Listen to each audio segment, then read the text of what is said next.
Hola, espero que todos se encuentren muy bien. En esta clase, en este video, lo que vamos a hacer es revisar las principales características de las facultades discrecionales que tienen los fiscales en el proceso penal, ¿ya?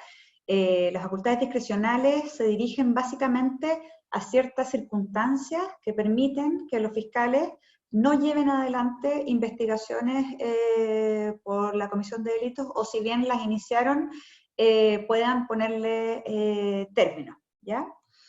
El punto de partida, por lo tanto, de las facultades discrecionales es el principio de legalidad procesal. Ustedes van a poder ver en las lecturas, o a lo mejor ya lo han visto, que el principio de legalidad procesal significa algo distinto al principio de legalidad penal, y básicamente es la obligación de los órganos de persecución penal de llevar adelante la investigación de todos los hechos que revisten caracteres de delito hasta las últimas consecuencias, sin poder suspender, revocar o terminar anticipadamente la persecución penal, ¿ya?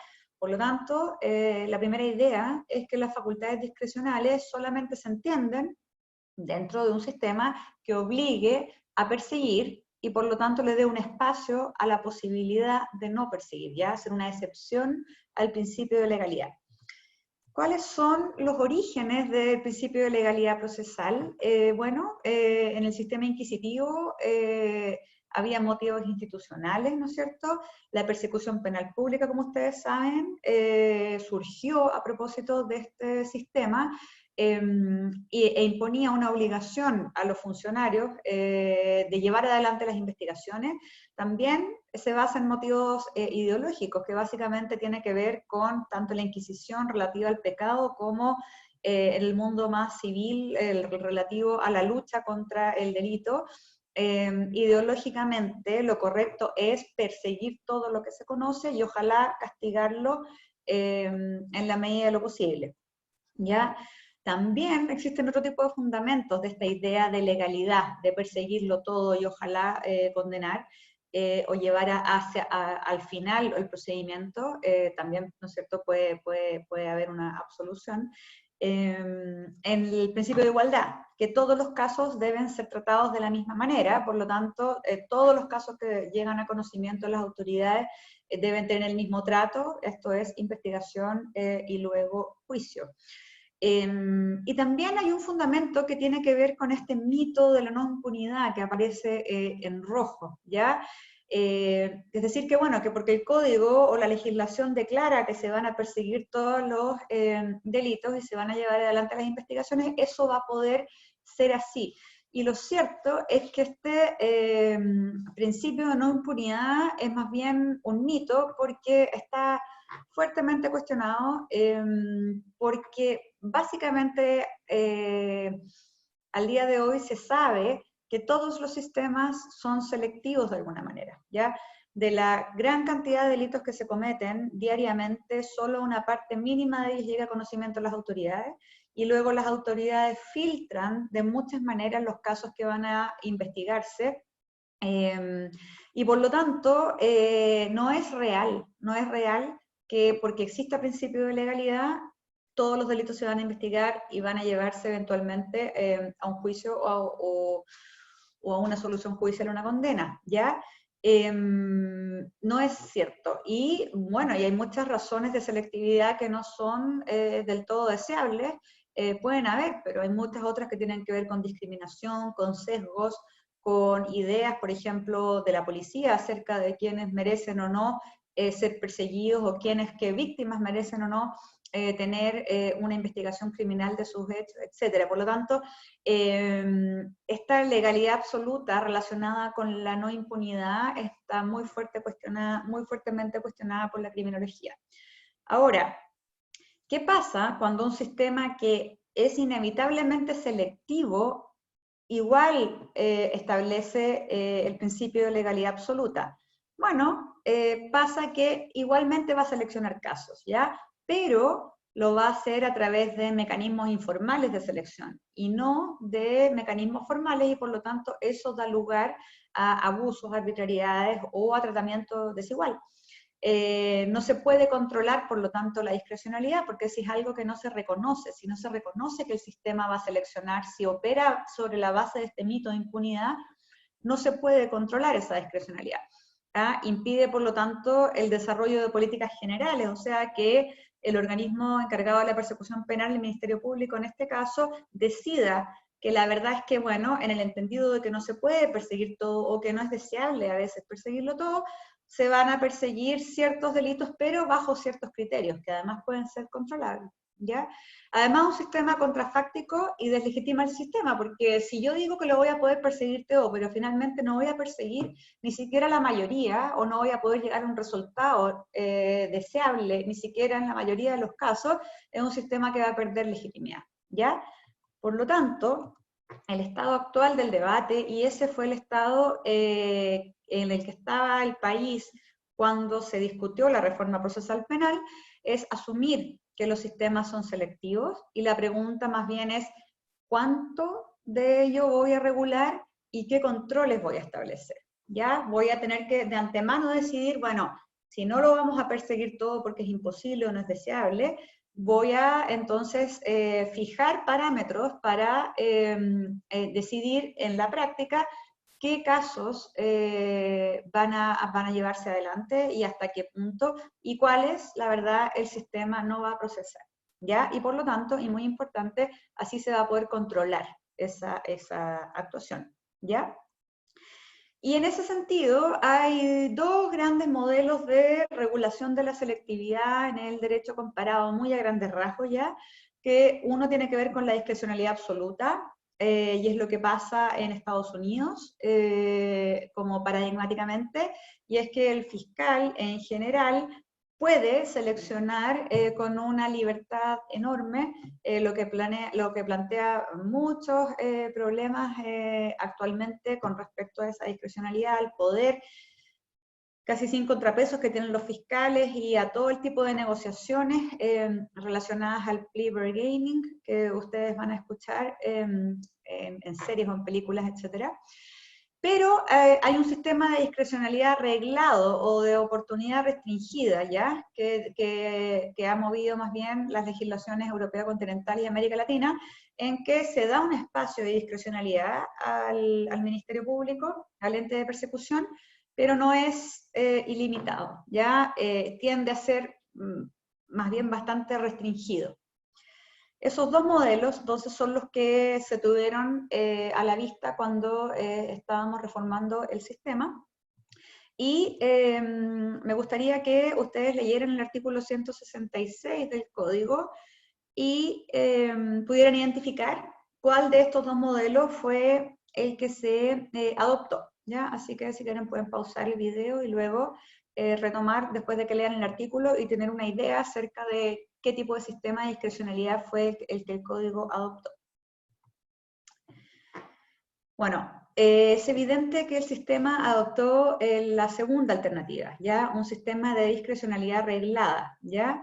Porque el artículo 166, inciso segundo, establece en primer término que la regla general es la legalidad, ¿no es cierto? Dice, los delitos de acción pública serán investigados con arreglo a las disposiciones de este título cuando el Ministerio Público tomare conocimiento de la existencia de un hecho que revistiere caracteres de delito con el auxilio de la policía. Ustedes saben, como ente que colabora en la investigación, promoverá la persecución penal sin que pueda suspender, interrumpir o hacer cesar su curso, salvo en los casos previstos por la ley. Por lo tanto, el principio general es el principio de legalidad, pero se establecen excepciones que están establecidas en la ley, y por lo tanto, la ley establece los parámetros en los cuales va a funcionar esa discrecionalidad, y además se establecen mecanismos de control a esa discrecionalidad.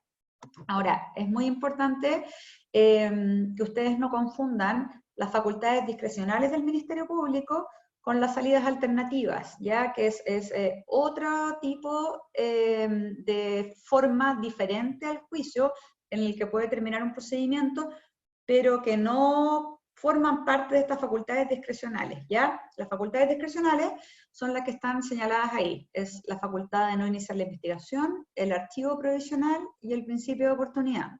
Las salidas alternativas de partida no son decisión de los fiscales, en general tienen que estar avaladas por el imputado si es que es una suspensión condicional del procedimiento, o incluso el fiscal no es el protagonista de la salida cuando se trata de los acuerdos reparatorios, tienen otros fundamentos, las facultades discrecionales más bien tienen el fundamento de descongestionar al sistema de aquellos casos que no son tan relevantes, asumiendo que los recursos son escasos.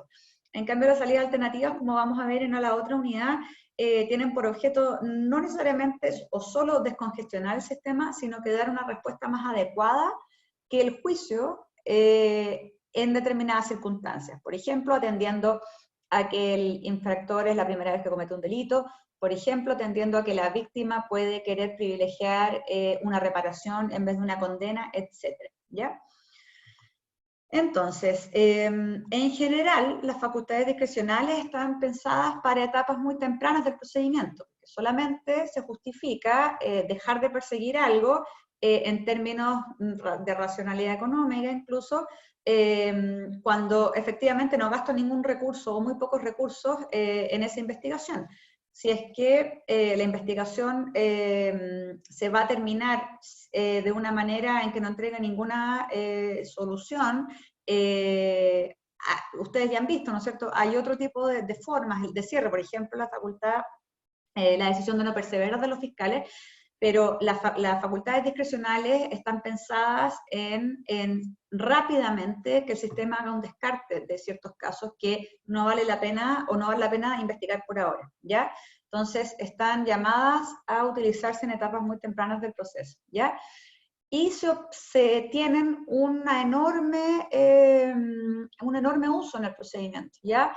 Las estimaciones cuando se está debatiendo la reforma procesal penal tenían que ver con un 70% incluso, y con los años, estos últimos años por lo menos, han ido, se acerca a ese número, 60, 65%, que también está dentro de los parámetros comparados, no es algo que sea muy alejado a lo que pasa en el resto de las legislaciones, ¿ya?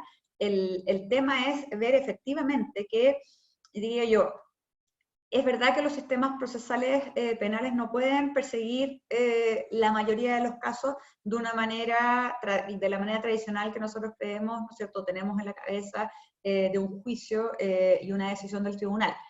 El tema es que en los casos que sí se pueda, el sistema lo haga, ¿ya? Yo creo que ahí hay un gran nudo de críticas que tienen que ver con eso. Por ejemplo, en casos de violencia intrafamiliar, cuando hay un imputado que es conocido y que el Ministerio Público a veces presenta cifras que tienen que ver con mucha facultad discrecional, cuando realmente eso no se justifica, ese tipo de cuestiones son más problemáticas. No el hecho, como insisto, de que más de la mitad de los casos que llegan a conocimiento del Ministerio Público no se investiguen, porque eso está más o menos alineado con la experiencia comparada. Ahora, las facultades discrecionales son tres, habíamos visto. La primera es la facultad de no iniciar la investigación, pero que en realidad no es estrictamente una facultad discrecional, tampoco es una novedad, ya existía en el Código de Procedimiento Penal Inquisitivo, pero en el sistema acusatorio adquiere más relevancia desde el punto de vista de un elemento que permita la descongestión. De hecho, tiene cerca de un 10%, por ejemplo, en cifras del año 2017, es una parte importante, o sea, un número importante de términos, ¿ya? Ahora, ¿por qué no es estrictamente una facultad discrecional? Bueno, porque las razones por las cuales puede haber el fiscal decidir no iniciar una investigación tienen que ver con las siguientes, ¿ya? Que los hechos en la denuncia no fueran constitutivos de delito o que la responsabilidad penal se encuentre extinguida. Entonces, en estos casos, en la práctica, no habría una obligación de investigar, nunca la hubo, porque el Ministerio Público solamente debe investigar delitos, y en general para perseguir la responsabilidad de alguien, y por lo tanto, si es que no hay delito, la responsabilidad se encuentra extinguida. Aquí hay una lámina con la norma del Código Penal pertinente, ustedes la pueden revisar. Bueno, entonces en el fondo no es tan discrecional, porque nunca va a poder llevar adelante una investigación en esos casos. ¿Ya? Ahora, ¿cuáles son los elementos esenciales de esta facultad discrecional? Primero, se señala que solamente puede utilizarse en tanto no se hubiera producido investigación del juez de garantía, ¿ya? Y ahí hay que pensar cuál es el sentido. El sentido es que no haya avanzado una investigación, ¿ya? Pero, por ejemplo, si es que el juez de garantía, si es que el Ministerio Público se puso al tanto del delito porque hubo una denuncia, por ejemplo, ante un juez de garantía, esa actividad no descartaría poder ocupar esta facultad discrecional, pero no más que eso, ¿ya? Esa es la idea. Luego, tiene que ser una procedencia clara, ¿ya? Porque la facultad inicial de investigación tiene que ser evidente, ¿ya? Y el código señala que se puede abstener de todo tipo de investigación, por lo tanto no debería necesitar nada para que procediera. Por la claridad de la situación debería proceder, ¿ya? Se dan muchas veces casos que son cuestiones que tienen una consecuencia civil, por ejemplo, que las personas consideran que es un delito, pero realmente no lo es, ciertos tipos de daños, etc. Y por lo tanto, el Ministerio Público no debería gastar ningún tipo de energía en llevar adelante algún tipo de investigación para finalmente cerrarla, ¿ya? Tiene que ser una decisión fundada del Ministerio Público, tiene que ser aprobada por el juez de garantía, ¿ya? Porque el efecto es muy fuerte, el efecto es equivalente al sobreseimiento definitivo y extingue la acción penal. Por lo tanto, tiene que ser fundada y clara la procedencia de esta facultad discrecional. Ahora, los controles con respecto a eso me voy a referir un poquito más adelante en el video porque hay algunos que se comparten con el archivo provisional y por lo tanto los voy a tratar las dos juntas, ¿ya? La segunda facultad discrecional es el archivo provisional del procedimiento, es la facultad, por lejos, es la forma de término más utilizada en el sistema procesal penal, y también es una de las más polémicas. Seguramente ustedes han escuchado en la prensa, o lo hemos conversado en clases anteriores, porque el archivo provisional es una salida muy poco satisfactoria para el sistema y para las víctimas, ¿ya? Porque en la práctica significa que no se va a llevar adelante una investigación y que esa va a ser la forma de término, ¿ya? La hipótesis de procedencia del archivo provisional es que cuando no aparecieran antecedentes que permitieran desarrollar actividades conducentes al esclarecimiento de los hechos, ¿ya? Cuando no hay antecedentes que me permitan proyectar una investigación que tenga cierto éxito de poder avanzar y llevarse adelante, esa es la hipótesis de procedencia. Yo puedo tener muchos antecedentes, ¿ya? Pero esos antecedentes ninguno me permita llevar adelante actividades conducentes para esclarecer los hechos. Yo puedo tener 10 testigos que vieron poco o nada de algo y por lo tanto no me van a permitir identificar nada que me dé una pista para que yo pueda seguir adelante con la investigación.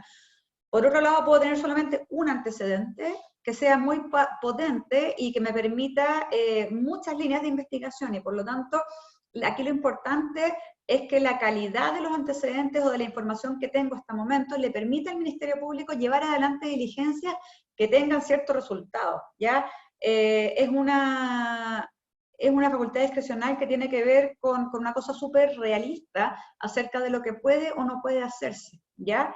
Yo podría investigar muchas cosas, pero si no tengo ningún antecedente, van a ser puros esfuerzos perdidos. Ya eso se repetía mucho con las órdenes de investigar en el sistema inquisitivo, ¿ya?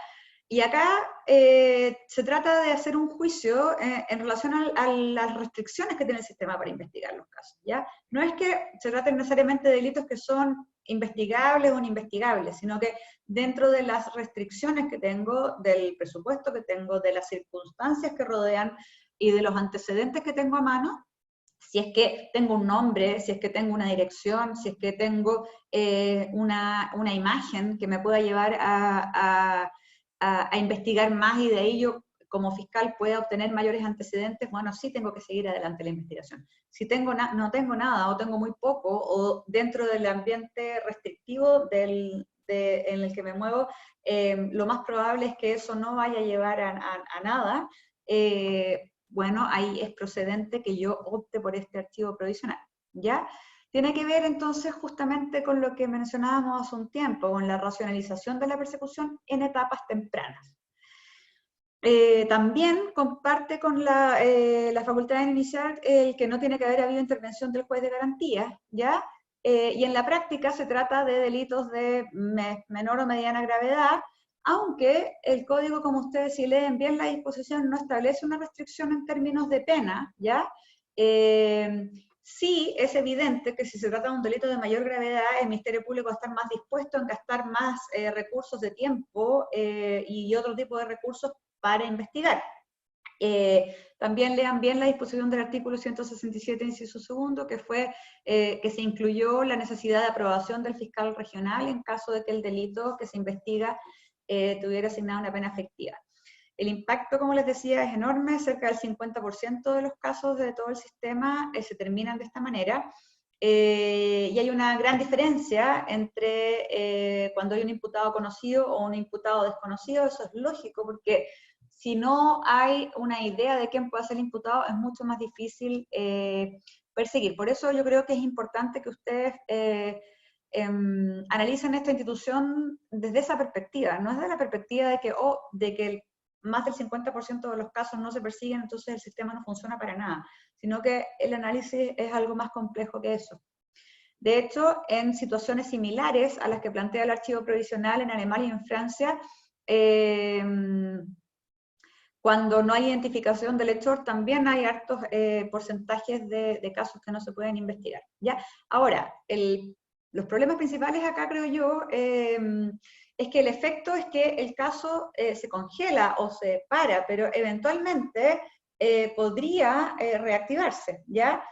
Y ahí yo creo que falta en nuestro sistema algunos mecanismos que permitan hacer esos análisis y juntar más piezas y que se encendieran las alertas cuando entran antecedentes para que estos casos puedan eventualmente seguir. En la actualidad, yo creo en general, queda muy entregado a la información que puedan entregar los interesados, víctimas u otras personas, pero esto no debería en general, aunque así sucede en la práctica, terminar un fin necesariamente, sino que suspender mientras no se cuente con los antecedentes, ¿ya?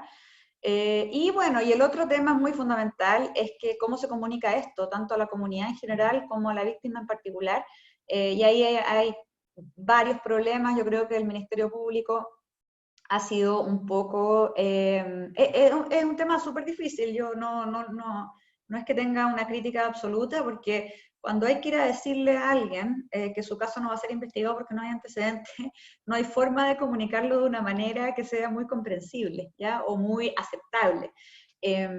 Pero también hay diversas formas. Lo que hace el Ministerio Público en general es mandar una carta tipo que en general se estima que no ayuda en nada y hasta puede ser contraproducente.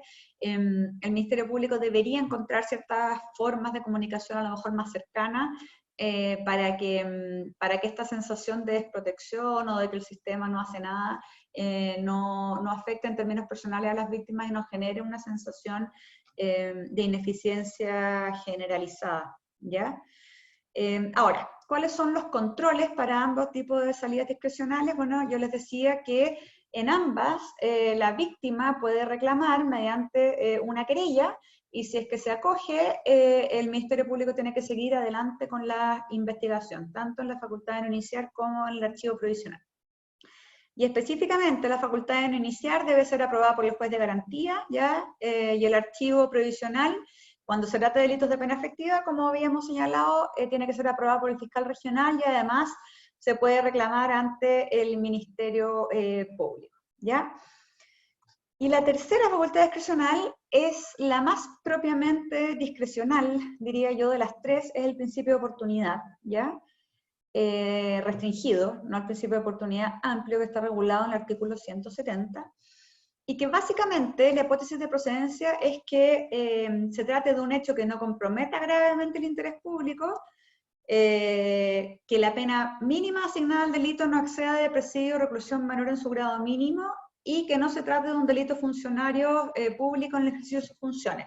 Si se dan esos requisitos, el Ministerio Público, sin otra razón, es un delito que puede ser investigable. De hecho, puede tener muchos antecedentes el Ministerio Público, pero por el tipo de criminalidad, por su baja, por la baja gravedad que se estima a propósito de la pena y que no compromete el interés público, el Ministerio Público puede no perseguirlo. Les digo que es como la facultad discrecional más propiamente, porque es absolutamente en esos términos, en ese ámbito, el Ministerio Público tiene mucha libertad, porque son casos que eventualmente sí podrían perseguirse, no como en los casos anteriores, pero no se hace. ¿Por qué? Porque el sistema de antemano estimó que hay cierto grupo de criminalidad que por ser baja y afectar tan levemente los bienes jurídicos o el interés público, y ya que el sistema tiene que ser selectivo, bueno, le vamos a permitir al fiscal no llevar adelante esos casos, porque comparado con criminalidad más grave es mucho más racional invertir los recursos en la criminalidad más grave, ¿ya?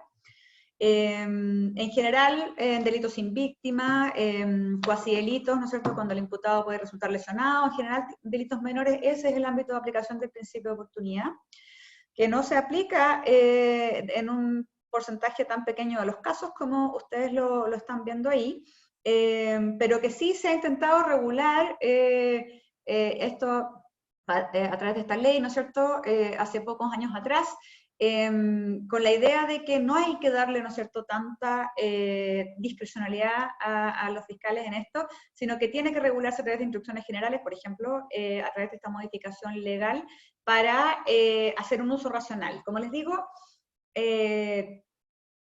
esto tiene que ver con que es una facultad que en teoría le da mucho poder al Ministerio Público, porque son casos que eventualmente son investigables, ¿ya? Pero en la práctica no es tanto así, porque el límite que establece la ley de la gravedad es muy bajo, y por lo tanto no hay un entorno en que pudiera concederse al Ministerio Público la facultad de ser demasiado arbitrario o con muy malas consecuencias, ¿ya?